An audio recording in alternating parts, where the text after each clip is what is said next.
নমস্কার, সোমা স্পেশাল কিচেনে আপনাদের স্বাগত জানাই। আজকে করব আমি রুই মাছ ভাপা।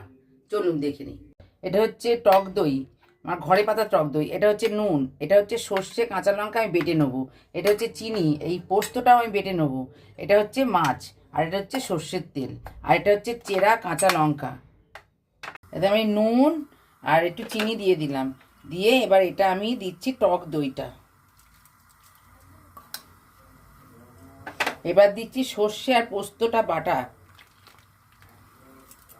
এবার দেবো সর্ষের তেল।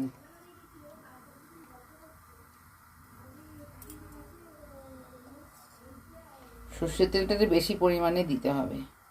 এবার দিলাম কাঁচা লঙ্কা চেরা। এবার আমি এটা জলটা ফুটে গেছে, আমি এবার এটা চাপে ভাপেতে দিয়ে দিলাম। এবার ঢাকা দিয়ে দিলাম। এটা এবার 15 মিনিট হবে। ততক্ষণ ফিরে আসছি আমরা ব্রেকের পর। এবার আমার এটা ভাপেতে 15 মিনিট হয়ে গেছে, আমি খুলে ফেলছি। এবার আমার এটা হয়ে গেছে, আমি নামিয়ে দেবো। আজকের মতন এই পর্যন্ত। আপনারা লাইক সাবস্ক্রাইব করবেন।